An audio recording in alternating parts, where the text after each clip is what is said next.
मराठी में क्या बोलते हैं? आनंद आया कि नहीं? क्या बोले? चांगला लगा कि नहीं लगा? हैं? हाथ करो ऐसे।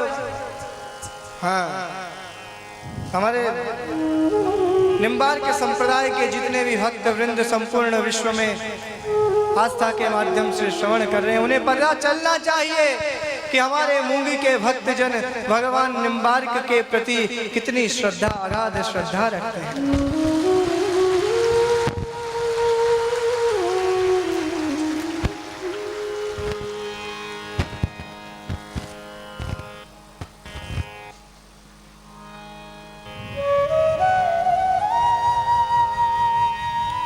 अभी किसी ने कहा, प्रसंग चल रहा था, बोले आप तो राजस्थान से हैं, राजस्थानी हैं, मारवाड़ी हैं, या महाराष्ट्र में आपका संप्रदाय कैसे? तो मैंने उन मराठी बंधुओं से कहा कि आप सभी मराठी हैं, महाराष्ट्रियन हैं, इसका प्रमाण आपके पास कितना होगा? आपके दादाजी परदादाजी हैं, 100, 200, 500, 1000 वर्षों का होगा। अरे हमारे निम्बार्काचार्य पीठ के शिष्यों के पास तो 5000 वर्ष पुराना प्रमाण है।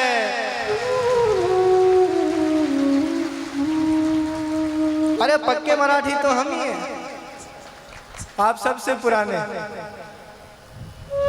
किसी के पास है 5000 वर्ष पुराना प्रमाण? आपके सामने जीता जागता बैठा है, देख लो 5000 वर्ष।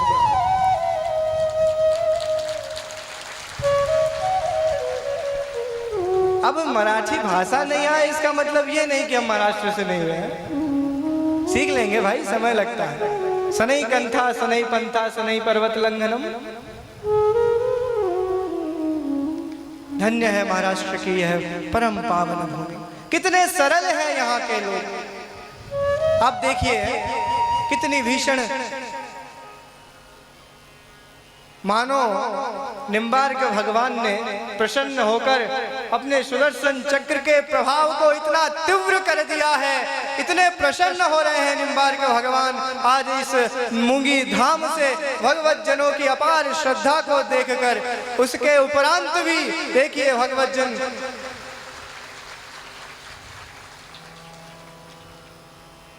भाई पांडाल तो बड़ा विशाल ही बनाया था, अब क्या पता इतने श्रोता आ जाएंगे।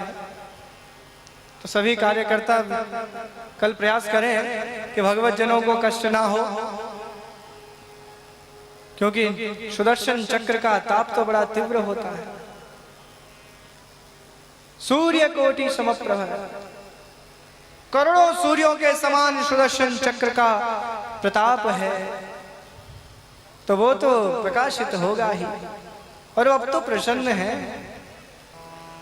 जो लोग नहीं जानते हैं, जिन्हें विदित नहीं है कि निम्बार्क भगवान का जन्म यहाँ पर कैसे हुआ, चलो आप सभी को आज निम्बार्क भगवान के जन्म का ही प्रसंग सुनाते हैं।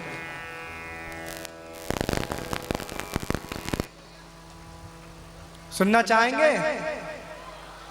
नहीं सुनोगे तो भी सुनाऊंगा भाई, मैं तो बैठा इसीलिए हूं। आप ना करोगे तो भी सुनाऊंगा, सुनना पड़ेगा। वैसे तो सभी जानते हैं, पर जिन्हें विदित नहीं है उनके परिज्ञान के लिए अपनी वाणी के माध्यम से जितना सामर्थ्य है मुझ में, प्रयास करता हूं आप सभी को उस निम्बार्क भगवान के जन्म का और उनके कुछ चरित्र का श्रवण आप सभी को करें, क्योंकि हम उनकी जन्मस्थली में अवस्थित हैं।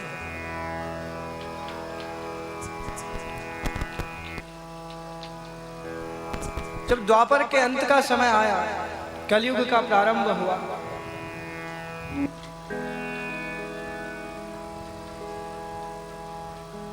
भगवान अपनी समस्त लीलाओं को संवरण करके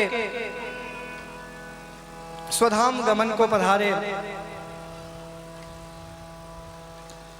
भगवान के स्वधाम गमन प्रस्थान करने के पश्चात कुछ समय पश्चात धरातल पर, क्योंकि कलयुग का प्रभाव था, यम तो युग धर्मो ही, ये तो युग धर्म है। कलयुग तो अपना प्रभाव दिखाएगा ही। कलयुग ने अपना प्रभाव दिखाना प्रारंभ किया। पता है सभी को, परीक्षित ने स्वर्ण को धारण किया, कलयुग ने प्रवेश करके किस प्रकार मति को भ्रमित करके श्राप दिलाया। सभी परिचित हैं इस कथा से।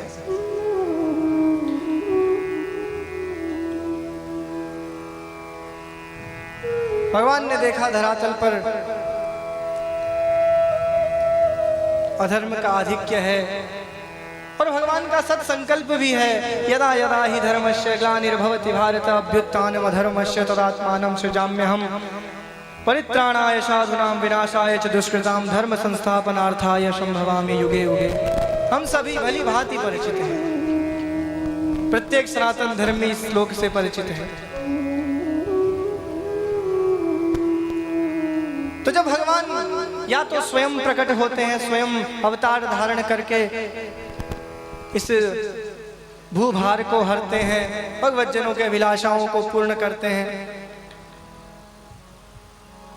और जब स्वयं नहीं पधारते हैं तो अपने पार्षदों को, अपने आयुधों को, हैं, अपने परम प्रिय संतों को इस धरातल पर भेजते हैं, ताकि जो भगवान का संकल्प है वो कभी खंडित ना हो, भगवज्जनों की मनोकामनाएं पूर्ण होती रहे। सनातन धर्म की स्थापना, सनातन धर्म सदैव निर्बाध रूप से। समस्या तो ये है कि हमारा सनातन धर्म हमारे ही राष्ट्र में आज बाधित है। वैसे अब तो कुछ अच्छा समय आने लगा है।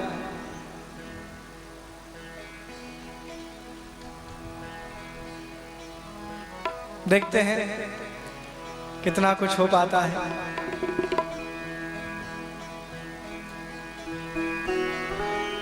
अरे इस राष्ट्र की पहचान कोई चाहे कितना ही इस राष्ट्र को विभाजित करने का प्रयास करे, कितने ही धर्म सनातन धर्म पर आघात करें, अपने आप को अधिक बलशाली बताएं, परंतु इस भारत राष्ट्र की महिमा केवल मात्र सनातन धर्म से है और सनातन धर्म से ही रहेगी।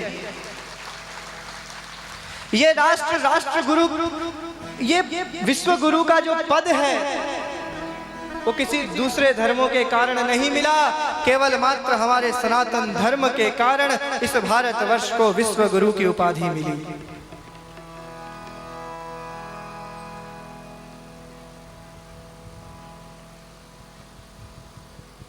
करने दो, कुछ फर्क नहीं पड़ता। अभी कुछ व्यक्तियों ने योग दिवस नहीं मनाया है, उससे क्या फर्क हुआ जी? कोई प्रभाव पड़ा किसी को? हमारा तो योग दिवस मना, सभी ने योग किया अपने अपने सामर्थ्य के अनुसार।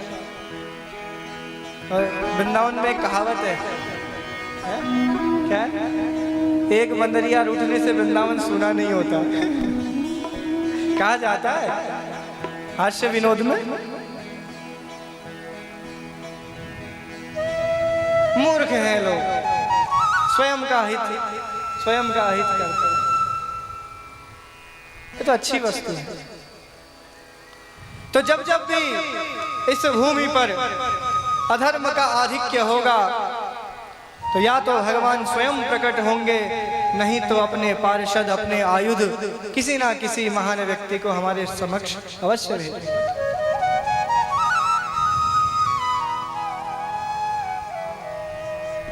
जब भगवान ने देखा कि धरातल पर सनातन धर्म, वैष्णव धर्म बाधित हो रहा है, तो अपने आयुध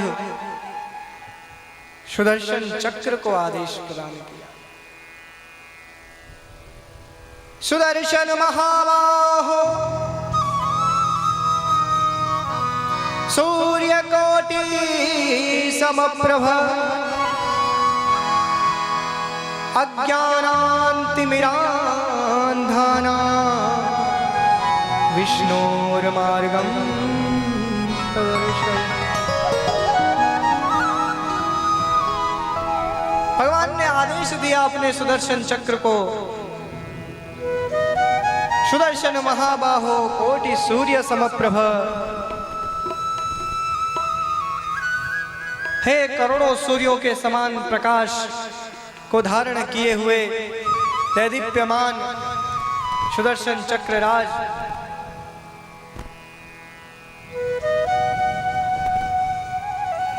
आप धरातल पर जाइए। अज्ञानान्तिमिरान्धानाम, अज्ञान के कारण जिनकी मति कुंठित हो गई है, शिथिल हो गई है, जिन्होंने वैष्णव धर्म का त्याग कर दिया है, जो भगवत भक्ति से विमुख हो गए हैं, उन सभी भगवत जनों को विष्णोर मार्गम प्रदर्शयः। विष्णु मार्ग क्या है? विष्णु मार्ग है भगवान की भक्ति। भक्ति एक मार्ग है भगवान को प्राप्त करने का। इसलिए हे सुदर्शन महाबाहो, धरातल पर जाकर उन अज्ञानी व्यक्तियों के हृदय में ज्ञान का संचार करो, मेरी भगवत भक्ति का संचार करो। विष्णोर मार्गम प्रदर्शय।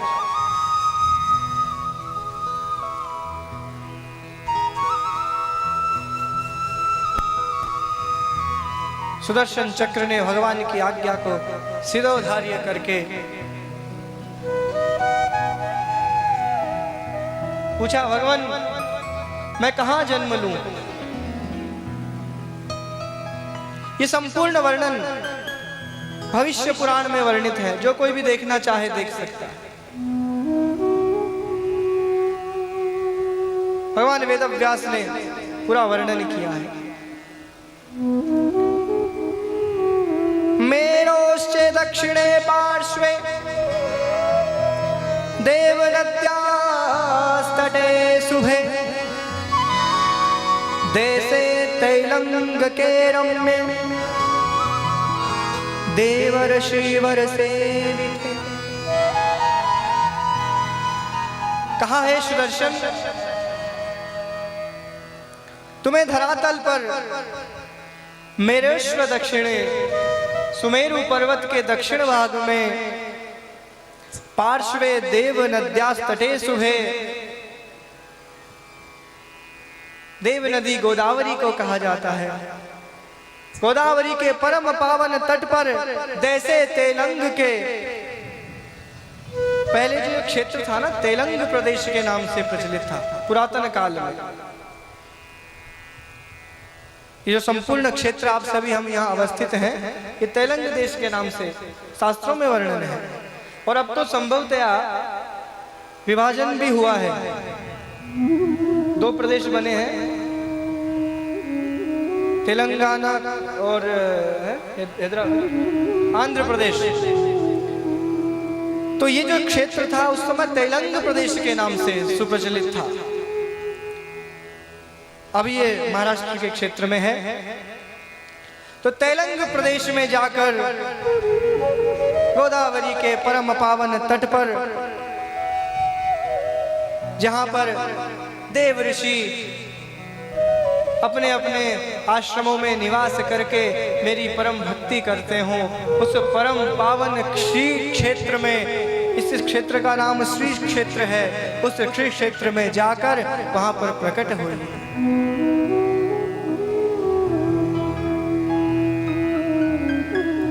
सुदर्शन चक्र ने भगवान की आज्ञा को शिरोधार्य करके पूछा, भगवान वहां पर कहां पर मुझे जन्म लेना है? तन्नावतीर्थ सद्धर्मा नारदेव दर्शनात् लब्ध्वा भूमौर्वतर्वस्व नष्ट प्रायान्मजाज्ञया।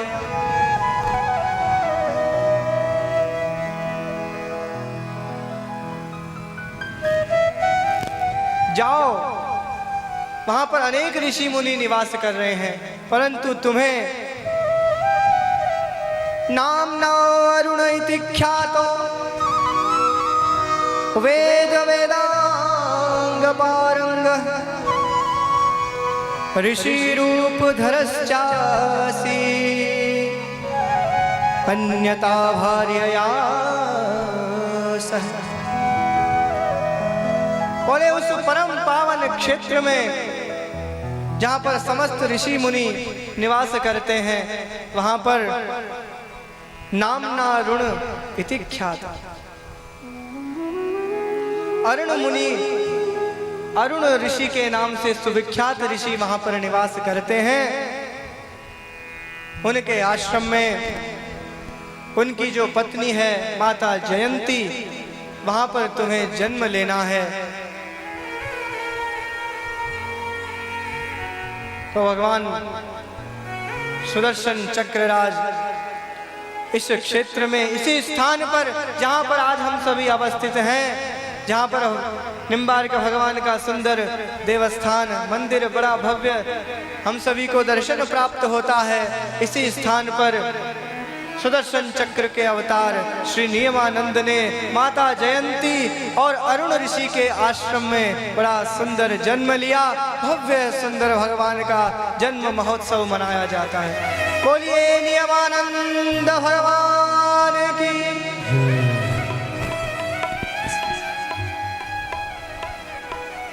निम्बार्क के नाम तो बाद में पड़ा, पहले नाम नियमानंद। जब ओजस्वी तेजस्वी बालक ने जन्म लिया तो अरुण ऋषि ने उनका नाम नियमानंद रखा, क्योंकि सतत नियम का पालन। और ये तो सभी विदित है कि हमारी संप्रदाय में नियमों का पालन, भगवत सेवा का पालन किस प्रकार होता है, बताने की आवश्यकता है।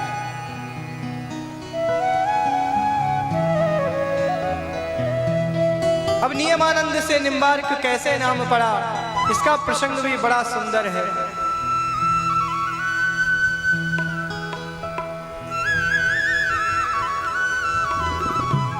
धीरे धीरे नियमानंद बड़े होने लगे, अपने पिता के द्वारा अध्यापन कराने से उनकी मति सदैव भगवान के चरणारविंदों में। और वैसे भी भगवान के आयुध हैं, पार्षद हैं, इसलिए वो कोई समस्या ही नहीं।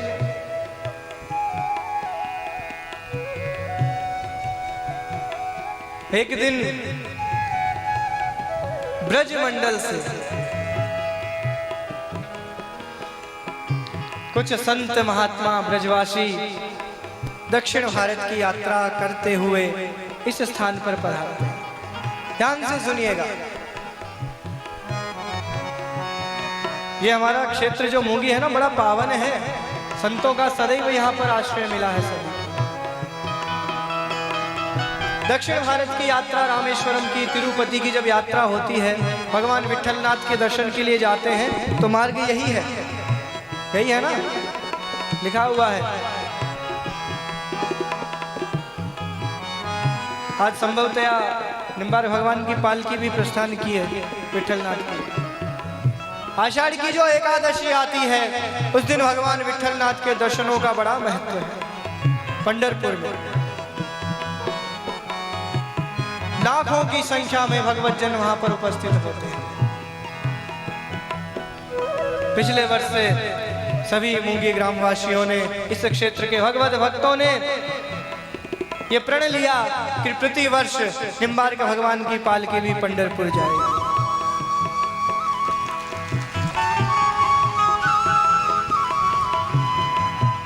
अगले वर्ष से सभी भगवत जन स्मरण रखें कि जब भी इस पालकी का प्रस्थान होगा तो मूंगी में हम सभी अवस्थित होकर भगवान विट्ठलनाथ के दर्शनों के लिए प्रस्थान करेंगे। अरे देशाटन, तीर्थ यात्राएं, पद यात्रा, ये हमारे सनातन धर्म का गौरव है, ये परंपराएं हैं। आज हम सब इन्हें भूलते जा रहे हैं। आप देखिए इस मार्ग में महीनों महीनों तक बिना पादक त्राण धारण किए पैदल चलते हुए निराहार, क्या अद्भुत श्रद्धा है भगवत जन। धन्य है भगवत भक्ति और धन्य यह महाराष्ट्र की परम पावन ब्रज मंडल से ब्रजवासी संत वृंद दक्षिण भारत की यात्रा के लिए जब यहाँ पधारते हैं, विश्राम करते हैं, तो देखा बड़ा ही सुंदर आश्रम है। अरुण ऋषि के आश्रम में पधारते हैं। अरुण ऋषि अपने बालक नियमानंद को आदेश देते हैं कि इन ब्रजवासियों की बड़ी सुंदर व्यवस्था की जाए। यथोचित जो सत्कार होता है आश्रम के माध्यम से, वो सब किया गया। संध्या के समय सत्संग हुआ, भगवान नाम का संकीर्तन हुआ, सभी ब्रजवासी बैठे, परस्पर भगवत चर्चा हुई। देखिए, संत और भगवत जन जब मिलते हैं ना, तो भगवत चर्चा ही होती है। क्या कौन कौन मिलते हैं जब? संत और भगवत जन। अपने आप को कभी भक्त मत समझ लेना। हाँ, कहते सब बहुत हो, हम लोग कहते बहुत हम संत हैं, हम संत हैं। जब वास्तविकताएं सब सामने आती है ना, तब सबकी आंखें खुलती हैं, कौन कितना संत है। स्वयं को संत मान लेने से संतता हमारे हृदय में समाहित नहीं हो जाती। ये तो भगवान की उस अहेतु की कृपा के प्रसाद के माध्यम से हमें प्राप्त होती है।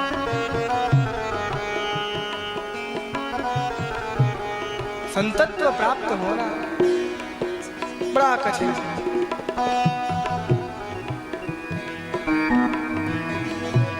और जब वो प्राप्त हो जाती है, वस्तुतः कोई संत बन जाता है, तो भगवान क्या कहते हैं?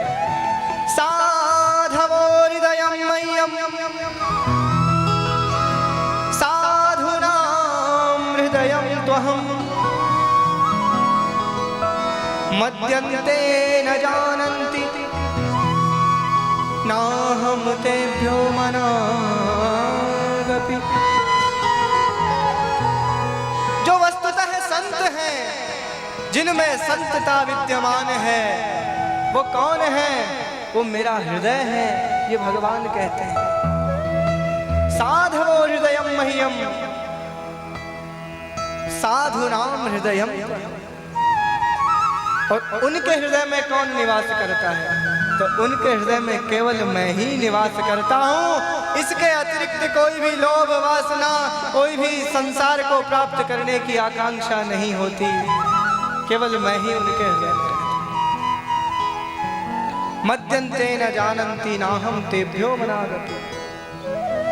मेरे अतिरिक्त वो कुछ नहीं जानते और उनके अतिरिक्त मैं कुछ नहीं जानता। ये भगवान कहते हैं।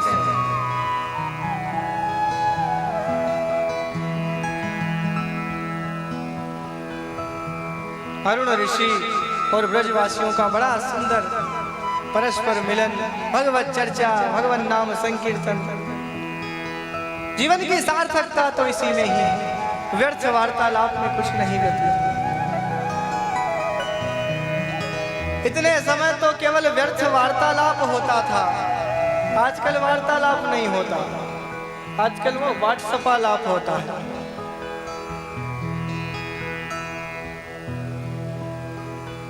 जितना भी ये युवा वर्ग है, अपना सबसे अधिक समय कहाँ व्यतीत करता है? सही सही बताइए।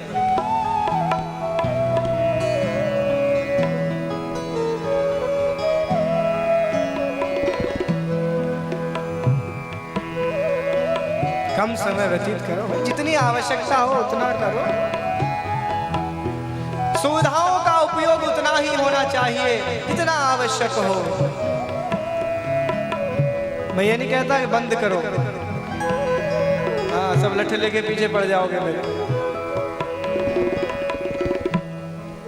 उपयोग होना चाहिए, मैं भी करता हूं, ऐसी बात नहीं है। जितना आवश्यक हो। इनसे केवल समय नष्ट होगा, कुछ सार्थक आपको प्राप्त नहीं होगा। ऐसे ऐसे समाचार आते हैं जिनका कोई अस्तित्व ही नहीं होता।